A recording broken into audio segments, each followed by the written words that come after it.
upon their arrival was almost unspeakable. We thought all evil in some form or another. I'm not guilty. The dead won't bother you. It's the living you gotta worry about. If I couldn't keep them there with me whole, at least I felt that I could keep their skeletons. Hello and welcome to the Bad Taste Crime Podcast. I'm Vicky. I'm Janelle. We're back again. Again? Again. I know, two in a row. Whoa. Yeah. We're back again to talk about some crime. This one's going to be real fun. I'm excited. I have to think, I guess mine's not so fun, but, not depressing. Fun. So there we go. Pretty fun. Yeah, we got a great show for you. We're here keeping warm. If you could see us like in the studio. We're wrapped in. We're in the middle of full on Midwest winter. Yeah. I was at a wedding recently it was in Starved Rock in Illinois, which is it's like smack dab in the middle of Illinois. Crime place, yes. And there were people from all over at this wedding. And I started I was out smoking a cigarette and was talking to a guy from New York. And of course, it's like 33 degrees outside and we're out there with no coats because we've been drinking and dancing and whatever else. And I finally got cold and I said, I'm going in because I don't have a coat and this is Midwest chilly. And he lost it. He thought it was the funniest thing ever.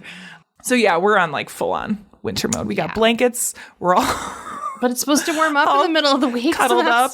That's fun. Oh gosh. 46 degrees. Yeah. The only thing to keep me warm are these stories of crime. By the true crime fire with a true crime drink. Oh my gosh. Okay, so let's head over to the newsroom then. Unfit to breathe, our food is unfit to eat. We sit watching our TVs while some local newscaster tells us that today we had 15 homicides and 63 violent crimes, as if that's the way it's supposed to be. We know things are bad, worse than bad. I don't know if I want to be in the newsroom. Yeah, this is probably the most most depressing part of the whole episode, likely. Maybe. We'll see with Janelle's. Well, no, you never know. Yeah. We tend to outdo ourselves when it comes to the sadness. But this week we're so emo. It's true. This week we are talking about the recent events out of Moscow, Idaho, where at the University of Idaho, 4 college students, 20-year-old Ethan Chapin, 21-year-old Madison Mogan, 20-year-old Zaina Kernodle, and 21-year-old Kaylee Goncalves. Those last names are very hard. So they were discovered at their apartment, all stabbed to death. Mm-hmm. Each victim was stabbed multiple times. The police have now come out and released some of the details from the autopsy, saying there was no signs of sexual assault. At least two of them had defensive wounds. They are thinking at the moment that they were stabbed in their sleep. There were 2 roommates that were home when the 4 students were killed. They have both been cleared. There's other videos. They said there's a person seen a video from a late night food truck that captured 2 of the victims before they were found dead. Mm-hmm. And apparently there have been some reports saying that some of the bodies were found tied or gagged up. They have said that this is inaccurate. Mm-hmm. So those reports are inaccurate, and that's kind of like where they don't have any suspects at the moment. Yeah. Yeah, this is just kind of wild. Thoughts? It's just really bizarre. Yeah.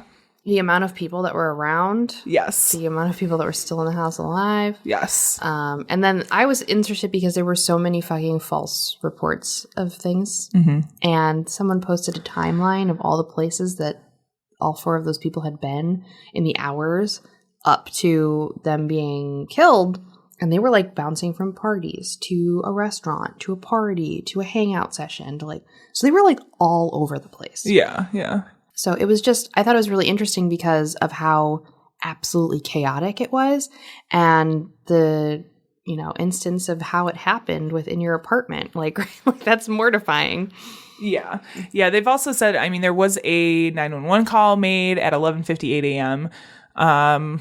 When somebody called and said there was an unconscious person at the apartment, but it's unclear who actually made that 911 call. They don't know. As I was looking at this, I saw some 911 audio pop up, but who knows if that is legitimate or not. Because at least as of the writing of the article that I'm looking at, which is from NBC News, the investigators had declined to release the 911 call. So that's why I'm kind of like, that's probably nothing. Definitely a case we're going to be watching because there's a lot. It is very unusual. And the fact that people were home. Yeah. Which makes it even more bizarre. Right. Yeah. I don't know. I don't even want to theorize because it just is. It's sad, first of all. But it does remind me of some of the cases that we've covered with break-ins in apartments and things like that. So that's I know. And of course, Janelle messages us to me like a week after I'm moving into this new apartment. I was like, fuck. You hadn't told me yet. And I was like, oh my God, check out the story. Yeah. Like, don't worry. I already have plans to get a security camera and I lock my doors every time I'm there. If you're ever worried, when my brother lived in Nashville, there were cases of people just kicking indoors, not doing anything, but just like kicking indoors because rowdy raucous Nashville. Oh, fuck. So they do have things that you can you remember those clubs for cars for the steering wheels? Yeah. Like that for the back of your doors. Oh. So it is like a little ram basically that even if someone picks the lock or tries to kick it in, the door won't budge. Yeah. Yeah, but then there's part of me that's like, if I'm like have to call 911 and someone needs to try to get into my apartment because I'm dying, I want them to be open to my door. They'll be able to figure it out. Oh, okay. Oh my God. You need a little bit more equipment for that, like maybe something to cut the door. Oh, yeah. Gotcha. That's when the fire department comes in with their handy dandy saws. Yeah, so I think this is probably going to be a case that we will keep an eye on as things come out. Like they're just, and understandably so, like you don't want to release all your evidence so that you have something to question people on when you have suspects come in. So like they're not going to release things that they feel are extra important to the investigation. So I'm sure there will be a very light trickle of information. Yeah. All right, let's move on to Netflix and Kill. This week, another HBO and Kill because they're killing it. And this one will be short because it's an update. Okay. We're talking about The Vow Part 2. Oh, yeah. Oh, my God. I've been watching it. Mm-hmm. Oh, my God. Which, and as we record this, not all the episodes are out. Yeah. I think about half of it is out at this point. However... Oh my Sorry. God. So for those who don't remember, The Vow is a documentary series about Keith Raniere and the, we'll say, self-betterment program / cult / sex cult. Wannabe Scientology. Yes. Very. Yeah, it has a lot of similarities with Scientology. NXIVM. Yes. Is the name of it. And so Keith Raniere actually... Which is an antacid pill. NXIVM? Yes. Oh. Nice. Every time I see it, I'm like, antacid? But is it spelled with no vowels? No, it's not. And just like NXIVM? No. I'm just like, cool, heartburn. Yeah. So Keith Raniere, I think in 2021, was convicted on multiple counts of things like sex trafficking and... others. Trafficking. Yeah, I don't have them pulled up, but it was a lot of stuff. He's spending a lot of time in prison. There's some fraud. Yeah. So the first series is really pre-trial, just before they arrest. I think the end of season 1 is as they arrest Keith Raniere. Season 2 comes back and they are following the trial and the people who are out, the people who are still in that choose to speak with them, which I almost find most interesting. Yeah, Nancy Salzman. Rolling up in there, pretending like nothing fucking happened. Yeah, I was just here for a good time. Literally, like his right hand started the company. Like it's her company. It is her company that she started with Keith Raniere. And I do think that, and maybe I'm being fooled, but I do think there is a certain amount of stuff that was going on that she wasn't aware that of. she was not aware of. She reminds me of just like the classic sitcom mom who's like, what's happening? Yeah. And I think maybe that's why, because I know, like, I have friends who have moms who are just like her. And the sort of, even if it was maybe willful at times. Yeah. I but would say with her daughter's relationships with him, she definitely turned a blind eye. But I do think there was a certain amount of brainwashing and conditioning that she also went through with Keith and the way he treated people and sort of trained them to do whatever he asked of them. I just was watching clips of him talking, and the entire time I'm like, even if I didn't know how much of a fucking idiot you are, if I heard someone talking like this, I'd be like, hard pass. Yeah. I'd be like, you're a fucking weirdo. How do people get excited about that? Yeah. And a man who plays volleyball that much? Dude. I'm sorry. I mean, get a life. Get a life, dude. I mean, we're going to disagree about that, but He played volleyball every single day. I know people who play volleyball every day. That's too much. I play volleyball with people who play volleyball every day. That's too but much. But not in a culty, weird way where after he scores a point, he's going around and kissing everybody on the lips. Yeah, no. If a guy came up to me after I just hit a ball, I'd be like, fuck you. I'm gonna throw this ball in your face. Yeah, it's definitely. I'm very much looking forward to the series completing and watching the rest of it. There are a lot of twists and turns. Have you watched the episode about the Tourette's research? Yep. Mind fucking blown. Yeah, oh my gosh. They're just things that I feel like, even when we were going through the trial, that have come out since that I just had no idea about. Yeah. And that is one of them where they have a person who claims to have cured their Tourette's, which I'm more still... More than one person, which I'm still like... Multiple people. Is Tourette's just a thing you cure? Well, I don't... You know what I'm saying? They still have Tourette's, but they have cured the symptoms of Tourette's. Yeah. Which, they have the one girl whose name I can't remember, who basically said, yeah, they cured my Tourette's, but I was so much more broken in so many other ways and had depression and anxiety and was suicidal and that whole thing was bonkers. Definitely worth a watch. And when I saw it came, I was like, oh shit. I didn't know they were getting ready to drop season 2 and it all happened. To me, the most interesting thing is the people who are still in and who are still very much the things that they're saying about him, he didn't do. I mean, Nancy Salzman said it too. She's like, what about all of I think she said thousands of people we helped. Yeah. Where are they? Yeah. And then they start talking to people who said that they were helped.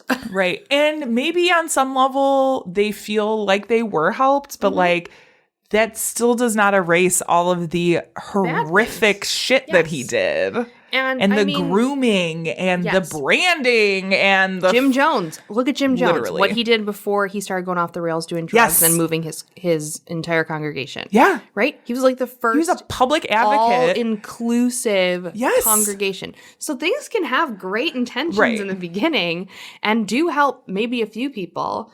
But I think if the overall issue is the people in charge doing horrible things, to even a small fraction, I think that's... greatly overshadows the good. Yeah. So it's hard for me to hear these people be like, my life was changed because of him and I will always support him and blah, blah. And I'm like, I don't know. I'm not in that headspace. So maybe I just can't, I can't even wrap my, It's just wild. I can't even imagine what is remaining, but you should definitely check it out. It's called The Vow Part 2. If you haven't watched Part 1, watch Part 1 on HBO. So good. It's so good. Again, HBO, kings of documentary making. Okay, let's move on to our episode. I forgot to say this last time, but content warning. Yeah. Content warning. This episode may not be appropriate for all listeners.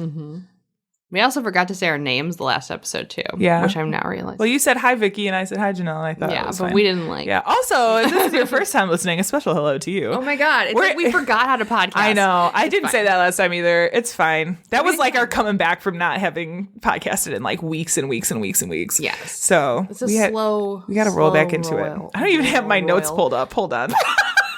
I know. This is how unorganized I am. Okay. All right. And now we're back. So if you have been paying attention to the criminal justice world at all, I wish I wouldn't have to. I know there have been a few interesting things happening as of late. One of those was the trial of Daryl Brooks. Okay, who drove his car through a Christmas parade last year in Waukesha, Wisconsin. I shouldn't be laughing, but it's been a farce. Yeah, the whole case, like It's been a farce. the case itself is straightforward. Like Yeah. he did drive his car Yeah. through a crowd of people. Yep. But what made it interesting is Brooks decided to represent himself in court. sorry. He was not So many- successful. There's so many feelings about this. It was very much the sort of like sovereign citizen garbage. I applaud that judge for her patience because, like, I mean, she was like, I think that judge did a very nice job doing what she needed to do. Yeah. But the guy was Off not his rocker. helpful to himself. It was out of bounds. Yes, yeah. But it did get me thinking. Has there ever been a time that there's been a person successful in representing themselves in criminal court? I feel like that's how Yeah. is how I feel about Civil that. How? court civil court is one thing. Like civil court is very common to see like pro se litigants who represent themselves. I see that at work all the time. Criminal court, not so much. different story. Because their attorneys are like, don't do this don't. because it's a terrible Don't. idea. How many people have done it and there's been failures? Serial killers have tried and failed. Yes, yeah. You're not as charismatic as a serial killer. Yeah. How are you going to get that far? So this led me to find the story of this incredibly interesting person. Oh boy. Have you ever heard of Jim Trafficant? No, but that is an unfortunate last name. Girl, strap in. I feel like you will love and hate this guy at the same time. Like I feel like he's right up your alley in a way. Jeez. In a way, yeah. Like how up my alley? Like You'll see. Oh god. You'll see. You'll see. You'll see. Okay, let's do this.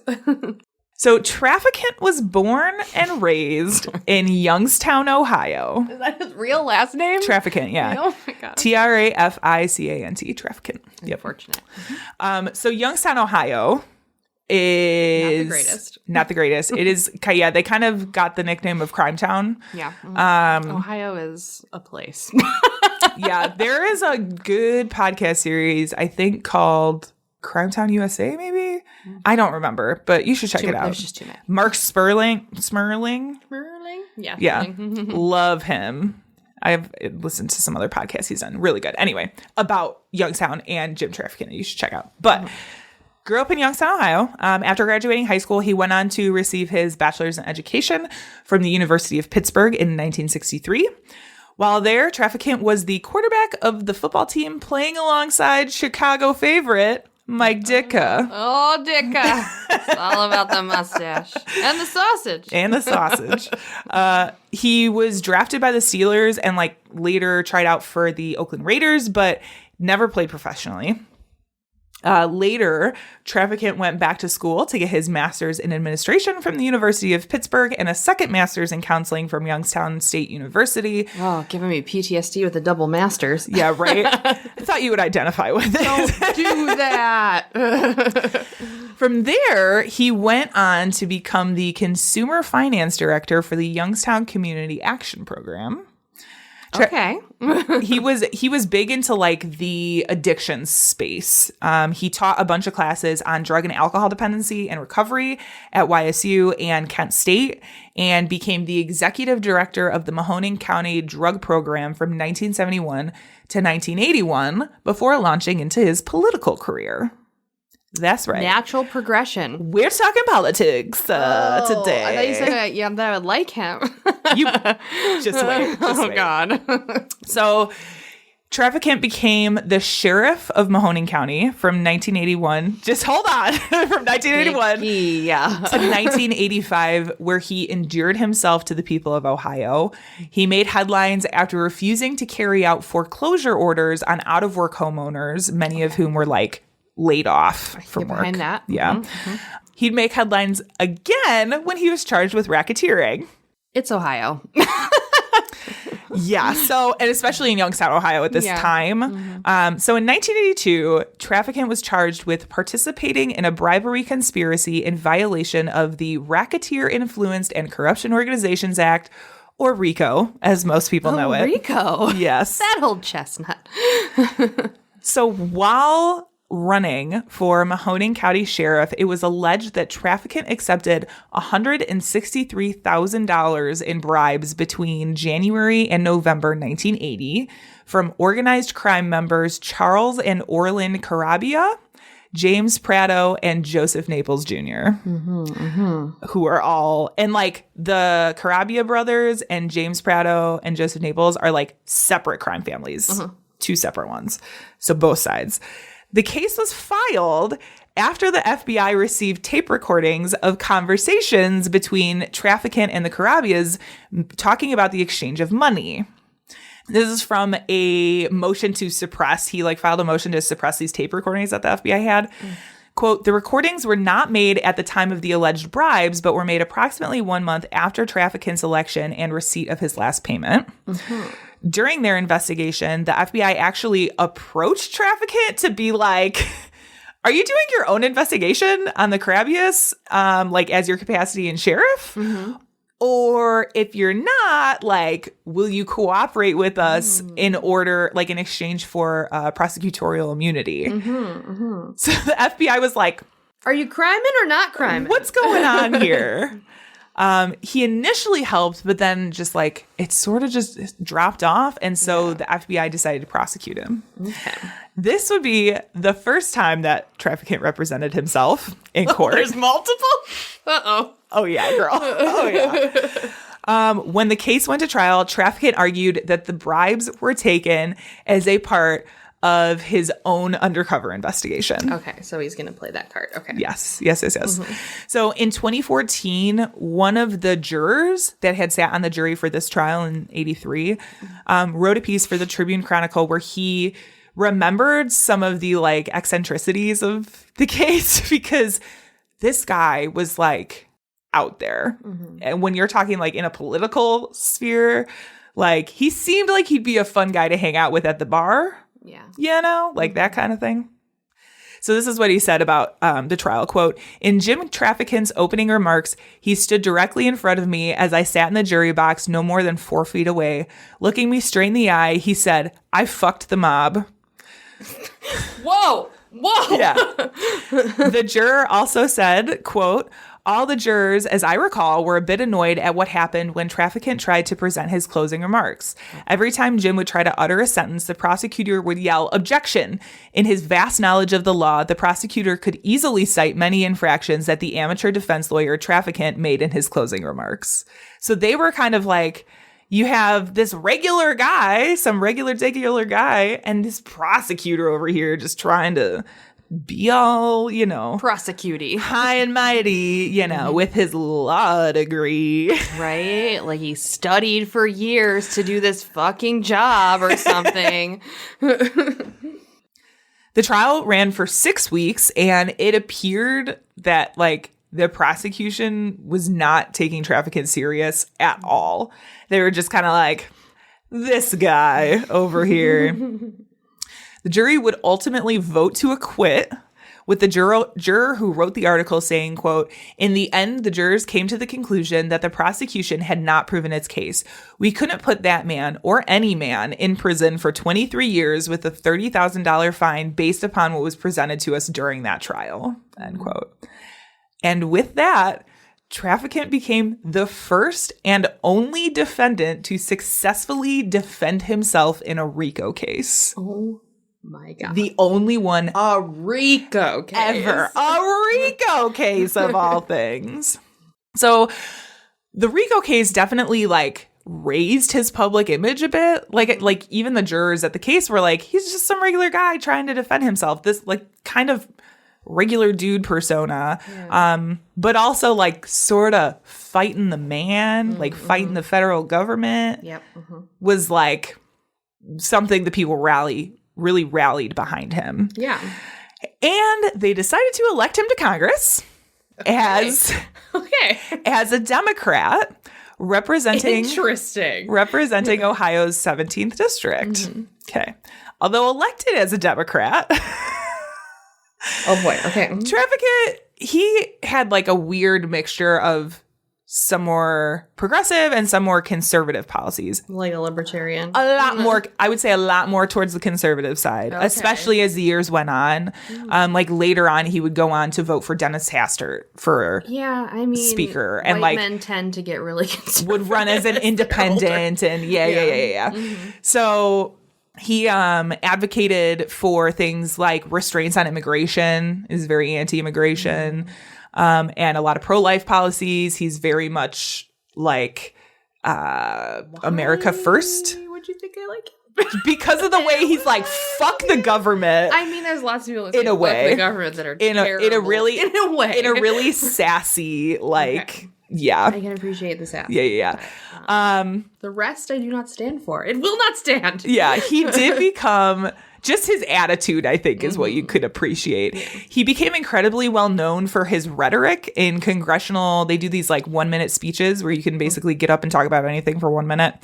And became this sort of like congressional jester almost. Oh boy. Yeah. I can get down with the ham. Yeah. He often referenced Star Trek, and he would like punctuate, and you'll see this in a minute, he would punctuate his points with the phrase, beam me up. Beam me up, Mr. Speaker. You will see this. Because that's very funny. I found a compilation video of like some of his speeches, and it's like this really, and some interviews it's from YouTube, from Roll Call. And I wanted to treat you all to this. It is kind of long. It's like 3 minutes, but it is so, it's like encompasses really what trafficking is. It's so good. It's so good. Okay. All right, let's go. Are you ready? I'm ready. Am I different? Yeah. Have I changed my pants? No. Deep down, you know you want to wear wider bottoms. You're just not secure enough to do it. Prove it, sucker. Prove it. Prove we're wrong. Do I do my hair with a weed whacker? I admit. Beam me up here. Do I wear skinny ties? Yeah. Coach, wide ties make me look heavier than I am, and I'm heavy enough. Are you going to resign? Are you going to resign? I've never been a quitter. I don't think I'll quit now. Mr. Gephardt says you should. Gephardt has no balls. Beam me up. I say it's time for Congress to shove these illegal tactics right up the assets of the IRS. But I think it's time for our president, Mr. Bush, to say, read my lips, get out. What we're saying is, read my pocketbook. Beam me up, Mr. Speaker. It's time for President Bush to say, read my lips. This president has gone from Disney to Spielberg.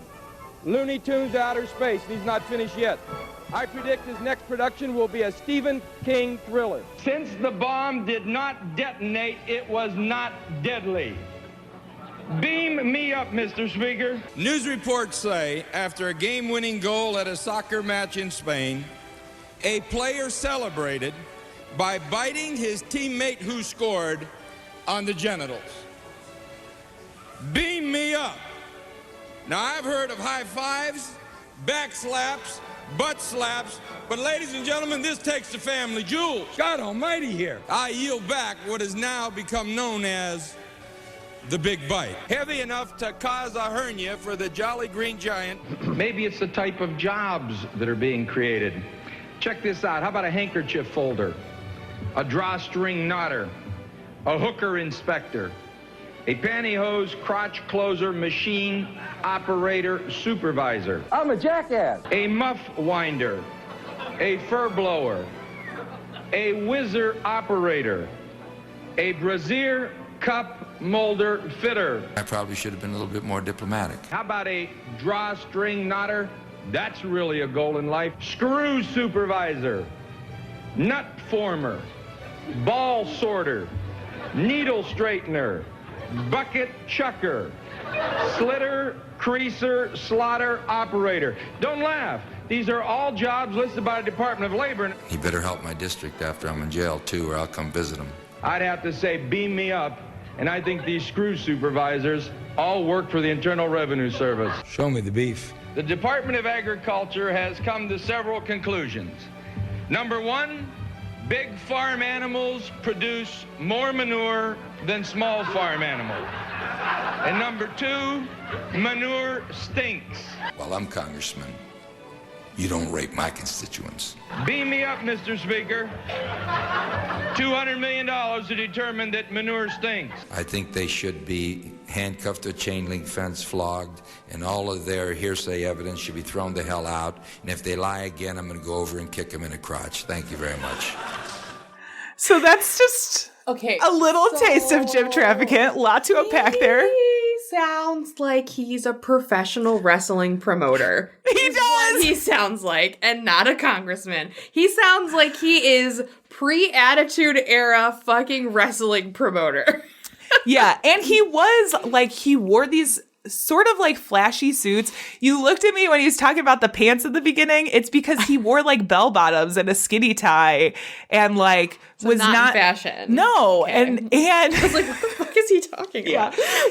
he's just this sort of and beam me up, Mr. Speaker. Like, why did he start using that? I don't know, but it became his thing. Mm-hmm. It was 100% his thing. And he would just say what he feels. And I was researching this and I was like, I wonder what like Jim Traficant would be like in the modern day space. Yeah, I mean, all that was coming to mind was Alex Jones. Yes. He's Alex Jones. Yeah. Yeah. He, he's a character. Mm-hmm. He is, which is why I think I found this one so interesting, is because he is such a character, like ripe for just quotation after quotation. Yeah. Oh, man. Okay. So other greatest hits include in 1997 when he said, I got to see if I could do my best Jim Traficant here. Okay. Yeah. Let us tell it like it is. When you hold the economy to your nosy, this economy does not smell so rosy. If there is any consolation to the American worker, I've never heard of anyone committing suicide by jumping out of a basement window. That is some dad-isms, if I've ever heard them. And if you want to know his thoughts on U.S. providing aid to other countries. Oh, boy. Okay, here we go. Quote, Russia gets $15 billion in foreign aid from Uncle Sam. In exchange, Uncle Sam gets nuclear missiles pointed at your cities, 2 tape decks, and 3 cases of vodka. Beam me up. 3 cases of vodka. Oh my God, vodka! Beam me up, Mr. Speaker. Get vodka from Russia anymore. It's all made here.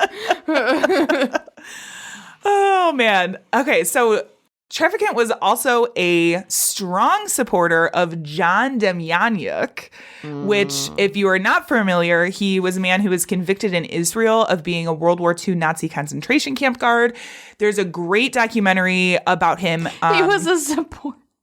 He supported it?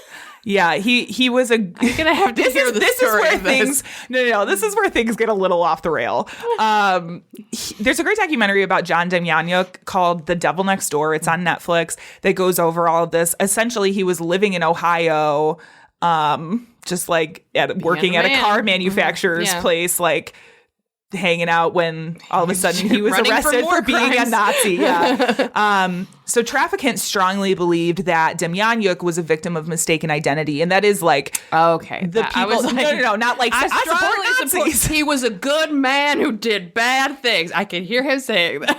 Yeah. No, he thinks Demjanjuk was a victim of mistaken identity, which was the people who were kind of supportive of him. That was really the case that they were making, because there was some sort of sketchy evidence. You're talking to witnesses who are in their 90s, like trying to remember, it was a very There is no way to identify case. a person really back then because it was all papers. Yeah.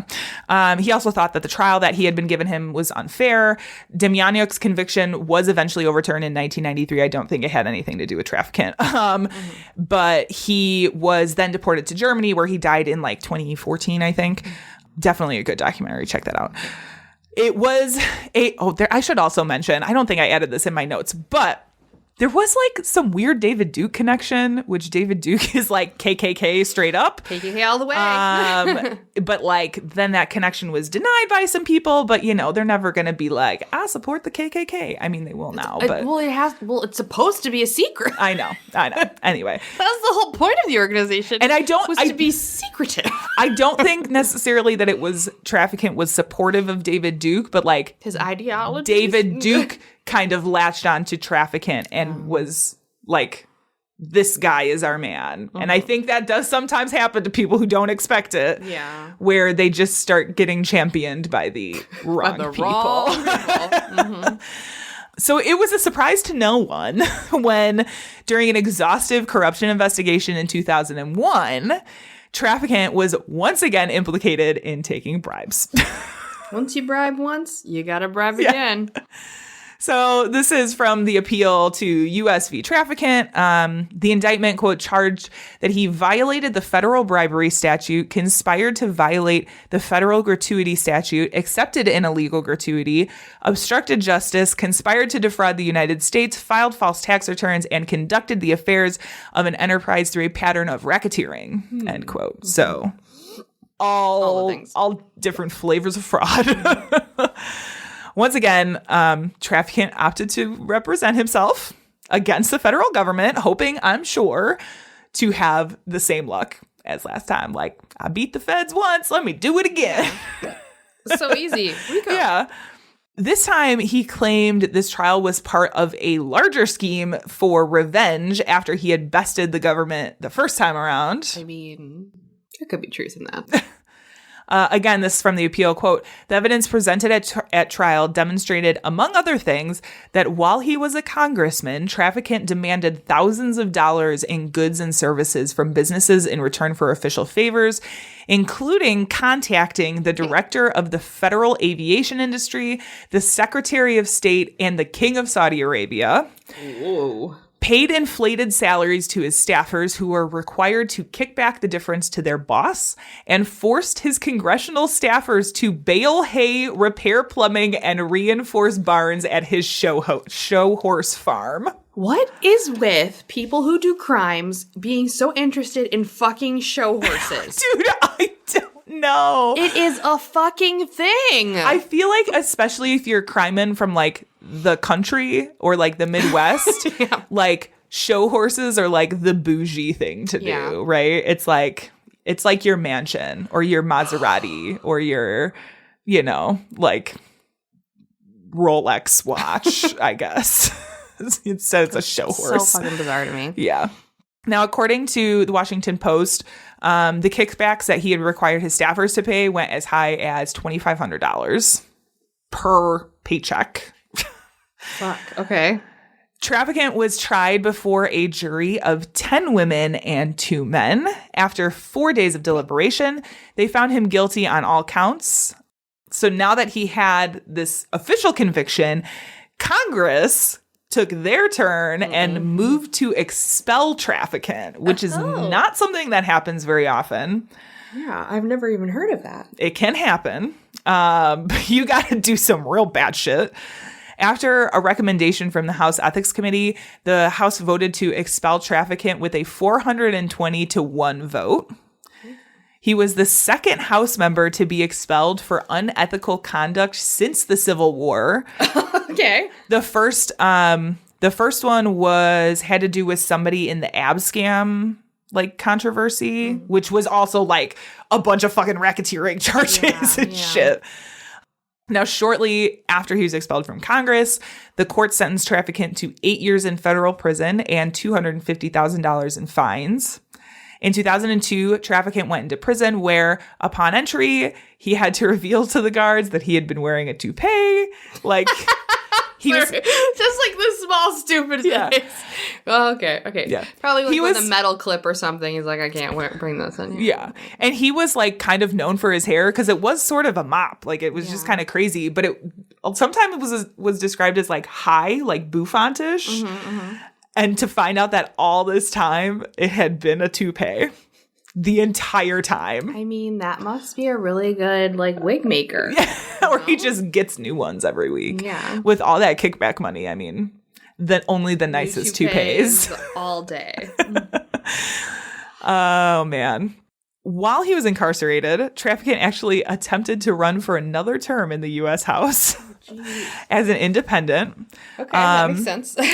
He lost, only receiving 15% of the vote, but he is one of only like a handful of people to run for federal office while incarcerated. So, like, there's that, I guess. Interesting. Yeah, it's interesting that you could do that. I mean, it's interesting that that's legal. Yeah. But if you have any sort of felonies, you can't vote. But you can run for office? Yeah, right? But you can't vote. Okay, anyway. After serving 7 years of his 8-year sentence, Traficant was released in 2009 and returned to Youngstown, Ohio.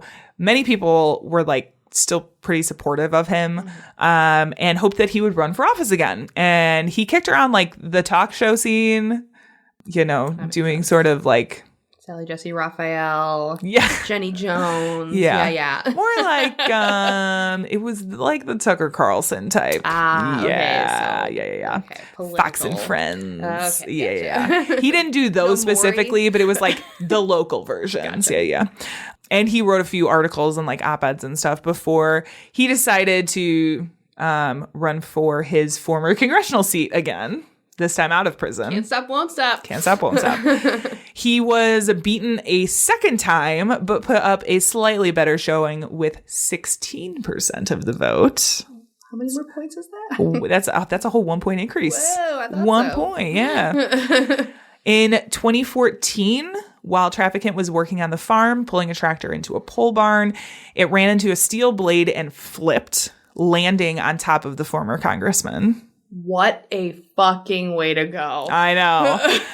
Traficant was rushed to the hospital where he was sedated and monitored. Although, like, pretty much from the get-go, the outlook did not look super great. Heavy as fuck. It was later revealed that while he was driving the tractor, he had actually suffered a heart attack, which may have caused him to, like, steer into this blade that then flipped the tractor. Okay. And he would eventually die in the hospital on September 27th, 2014, at the age of 73. 73 and still man in a tractor. Yeah. Yeah. He's a Midwest boy. He's something. So that is the story of Jim Traficant and his one-time success, being the only person to successfully defend a RICO case, but also just being pretty fucking nuts. Yeah. Yeah, that is definitely what drew me to this case, is like, he is such a character, just like not what you normally see, especially at that time in the early 90s when politics wasn't as fucking bonkers. Yeah. I mean, it was subtly bonkers. It was a different kind of bonkers. It was more jokey bonkers, not... We're in Beam trouble. me up. We're in trouble. Beam me up, Mr. Speaker.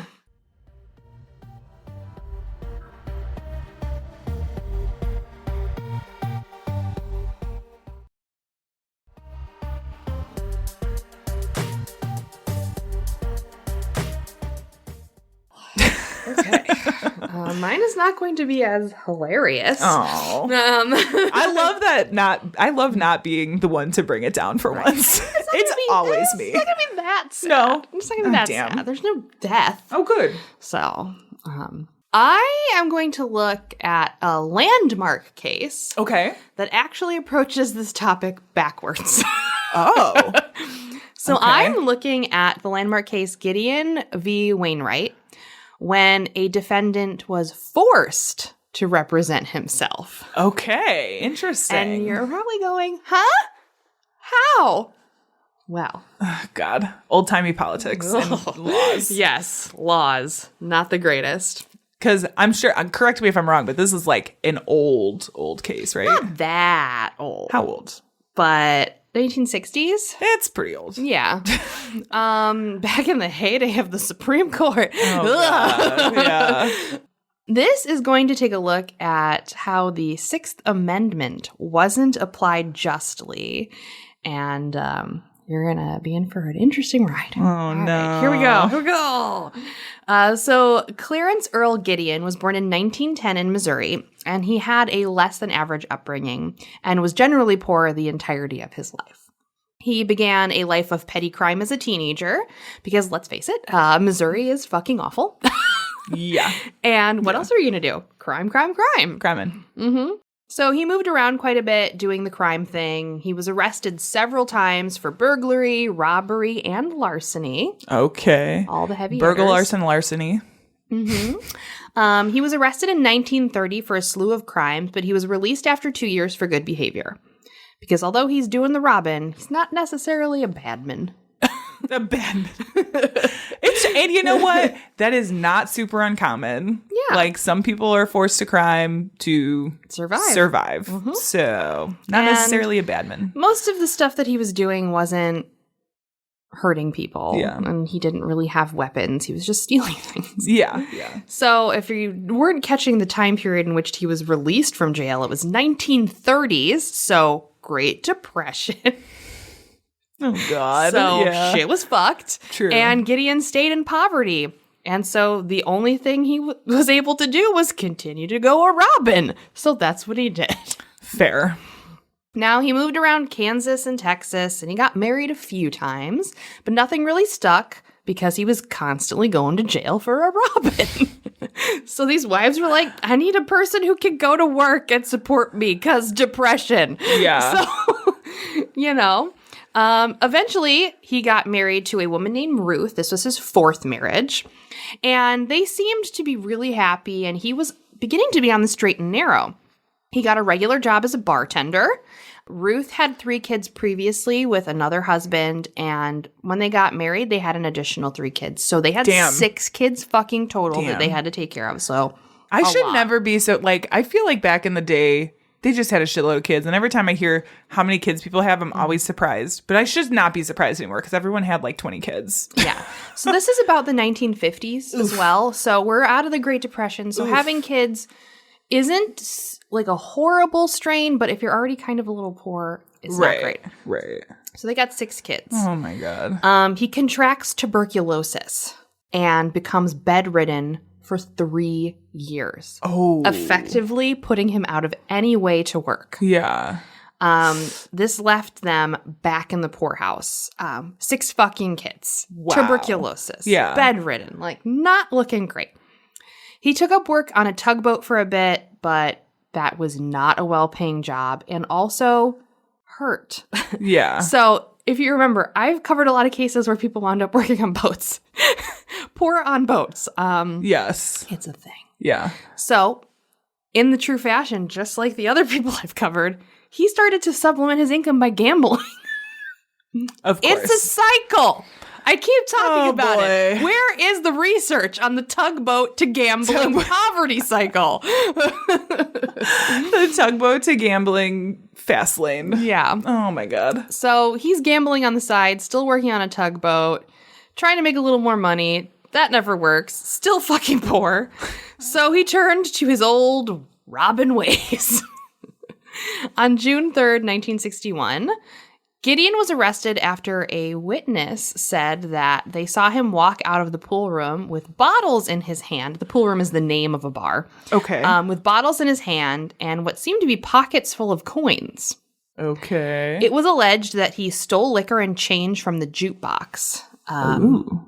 Fucking narcs. Yeah, right. Now, Gideon was poor as fuck, and he could not afford a lawyer. Okay. And at this time, they were Indigent living defendants. They were living in Florida. Okay. Florida, not great with people's rights. Still. So he couldn't afford a lawyer, and they would not provide one to him. Okay. We're just going to sit with that for Yeah. I know. I'm trying to remember. This is pre people having rights in general. So Gideon was forced to defend himself in this case.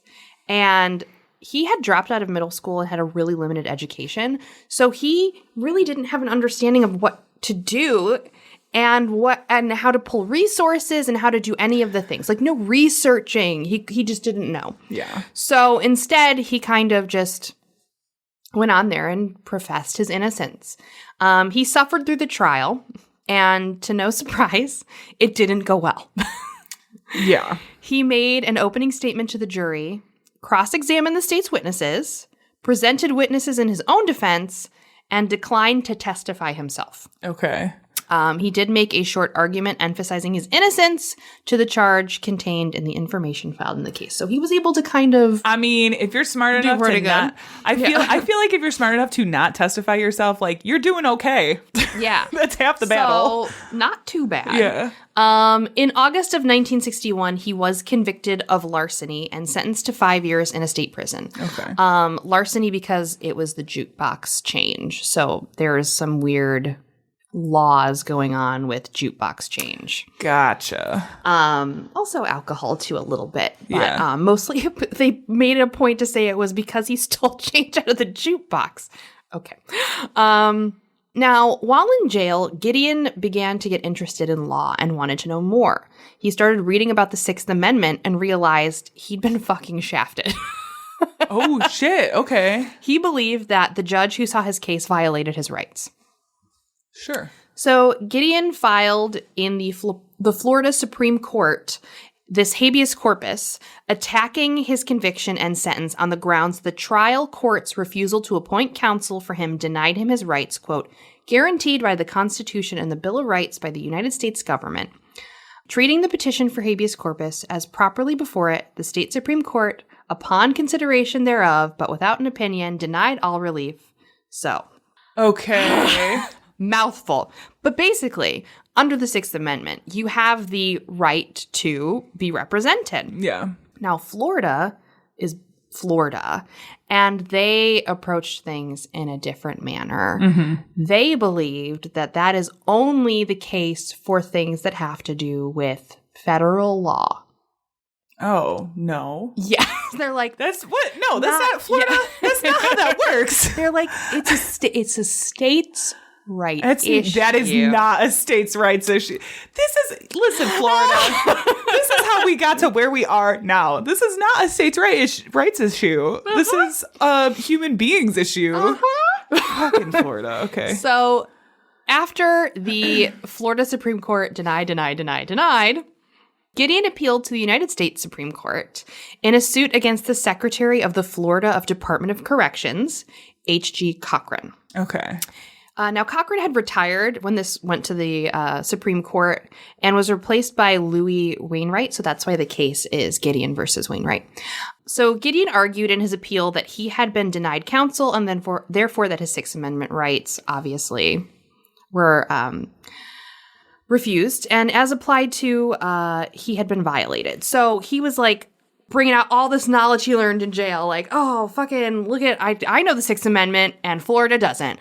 So for the Supreme Court case, he was able to get a lawyer appointed to him because of the law. Yeah. And that lawyer was Abe Fortas. So Abe Fortas was representing him, and Fortas argued that a common man with no training in law could not go up against a trained lawyer and win, and that you cannot have a fair trial without counsel. Sounds right. Sounds just. Yep. The Attorney General argued that it was a state issue. It's not a state issue. Not a federal one. No. That beautiful old chestnut states' rights. Under the existing framework, a magistrate in a preliminary hearing determined whether there was a, quote, special circumstance in the case meriting that the defendant receive counsel. That was their argument. Oh my God. Fucking stupid. Stupid.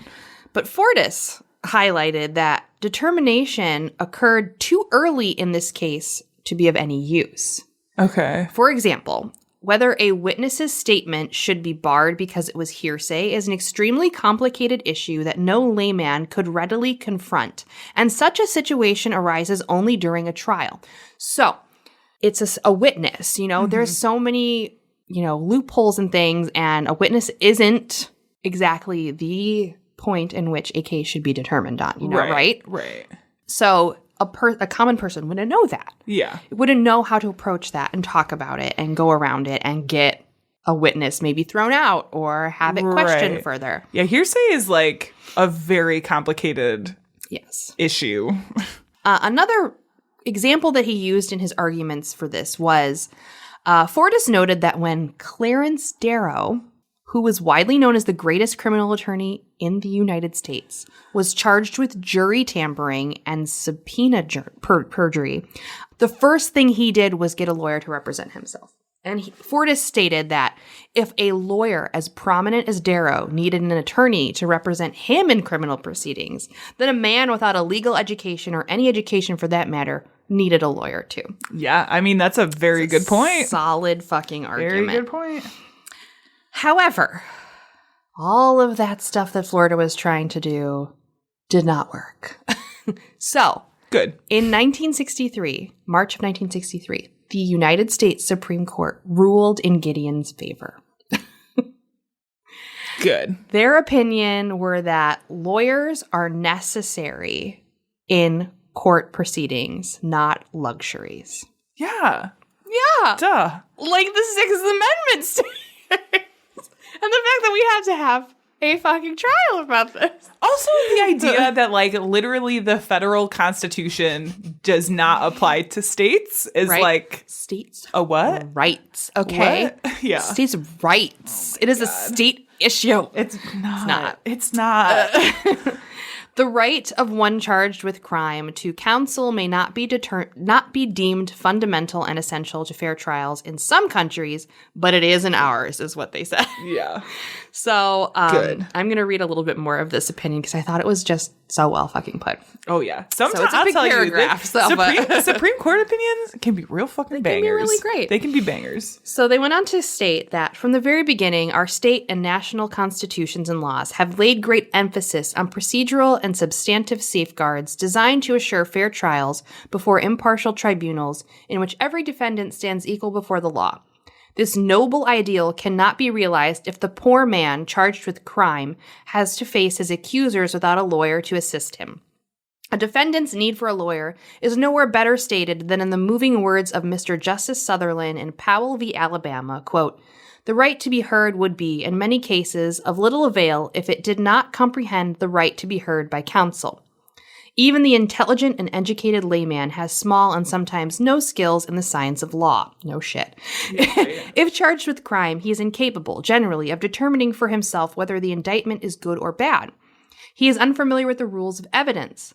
Left without the aid of counsel, he may be put on trial without a proper charge and convicted upon incompetent evidence or evidence irrelevant to the issue or otherwise inadmissible. He lacks both the skill and knowledge adequately to prepare his defense, even though he have a perfect one. He requires the guiding hand of counsel at every step in the proceedings against him. Without it, though he be not guilty, he faces the danger of conviction because he does not know how to establish his innocence. Yes. So I thought that was just a beautiful way that they kind of talked about it. Yeah. And it's true. There's just so many intricacies. And even if you do have an understanding of procedures, sometimes there's so many intricacies. That's why lawyers have specializations. Literally. Yeah. I will tell you, like, speaking from experience, going to school for my paralegal and having to take literal law classes. Like, you take law classes to learn the law. There was... I thought I had a pretty good baseline knowledge going in. I was so wrong. And so many things I thought I knew, I had just completely wrong. Mm-hmm. And even now, like you said, there's specializations for a reason because there are areas like real estate law. Fuck so that. complicated. Horrible. and business law is like an entirely different thing. You know, dealing with like, inheritances. yeah, like will's trust and probates is like its own thing, and because all of those have their own little intricacies and things that, you know, it's, and you have to think about with some of them, there's like county law, state law, federal law, like there's so many things. And even when you're talking criminal law, you have specializations within criminal law. So there will be people who do just like DUIs or just like misdemeanors or just, you know, so you cannot expect the average person to have any clue about any of it whatsoever. So Jesus. After this decision and the Supreme Court ruled in his favor, 2,000 people were freed in Florida because of the result of the Gideon decision. Wow. That many? 2,000 people. Which I'm assuming who did not have counsel. They had to make a decision whether they were going to retry those cases or not. Oh my God. Oh my God. Wow. Florida. Yeah. Now, the decision did not directly affect Gideon in being freed right away. Instead, because Florida be Florida and they wanted to be like snap back at them, they decided to retry him. Sure. Give him a whole new trial. And he was appointed a defense counsel this time. Hooray. Yeah. And the government actually paid for it. Okay. So, good on ya. Yeah. The retrial took place on August 5th, 1963, and Gideon selected W. Fred Turner as his lawyer. Now, during the trial, Turner picked apart the testimony of the eyewitness whose name was Henry Cook, who saw him coming out of the bar, quote unquote.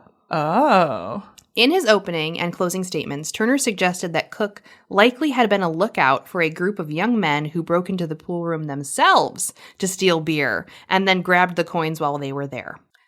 Turner also obtained a statement from a cab driver who had taken Gideon from Bay Harbor to a bar in Panama City, stating that Gideon was carrying neither wine, nor beer, nor Coca-Cola when he picked him up. And even though Cook testified that he had watched Gideon walk from the pool hall to a payphone and then wait for a cab, the witness had been completely discredited. Wow. Surprise. So, look what can happen when you have a lawyer. There is a lot of debate on whether he actually even did any crimes there.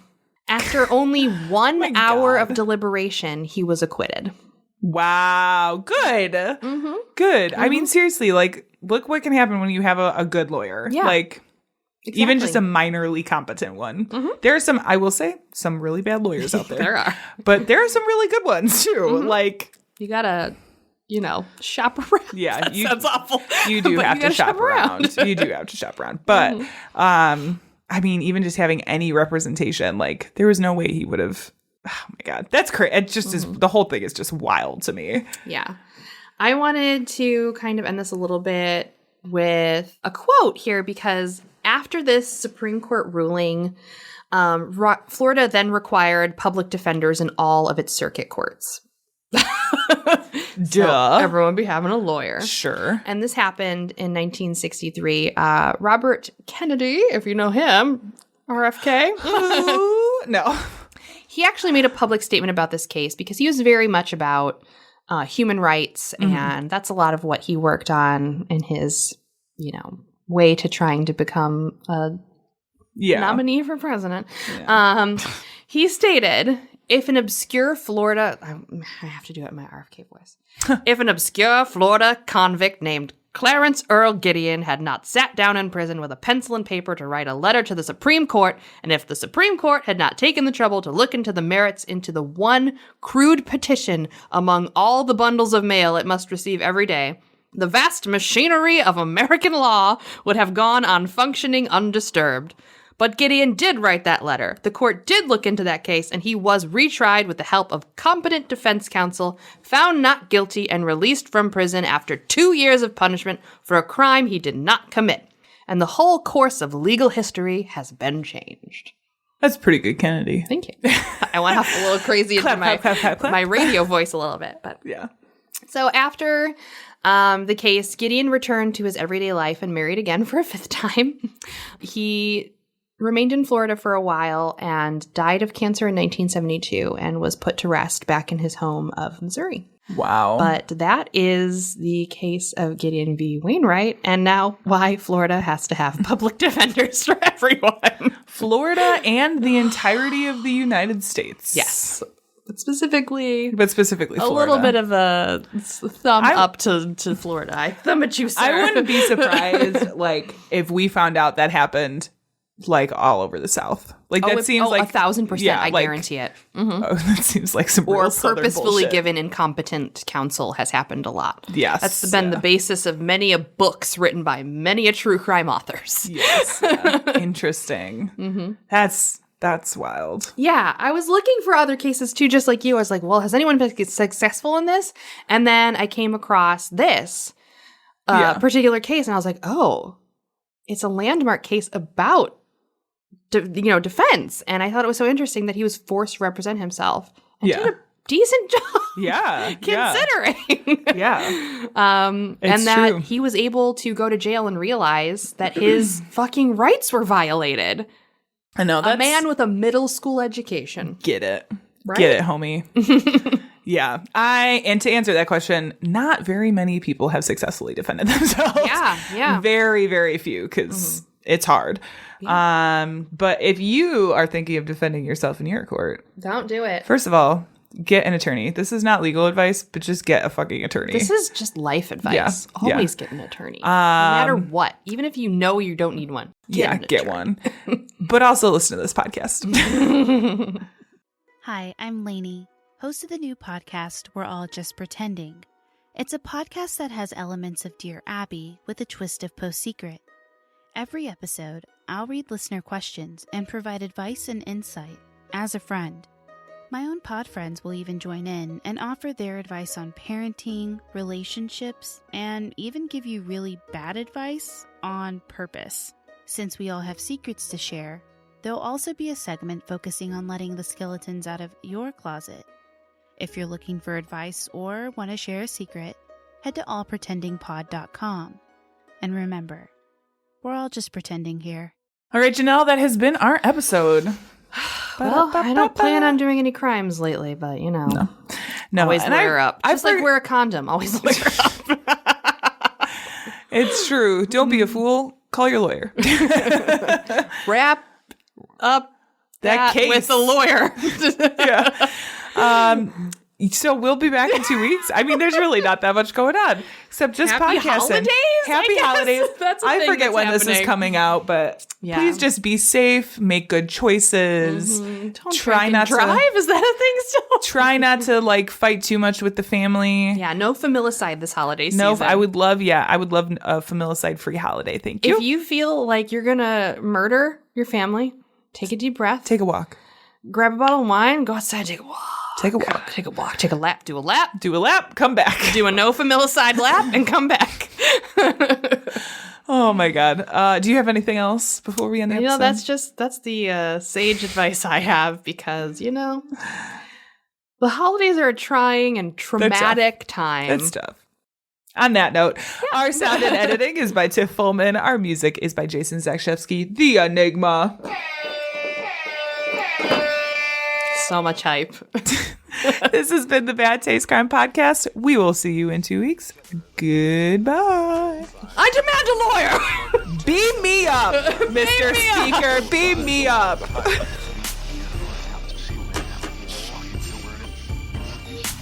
It was as if a wave of evil washed over this town. We are all evil in some form or another.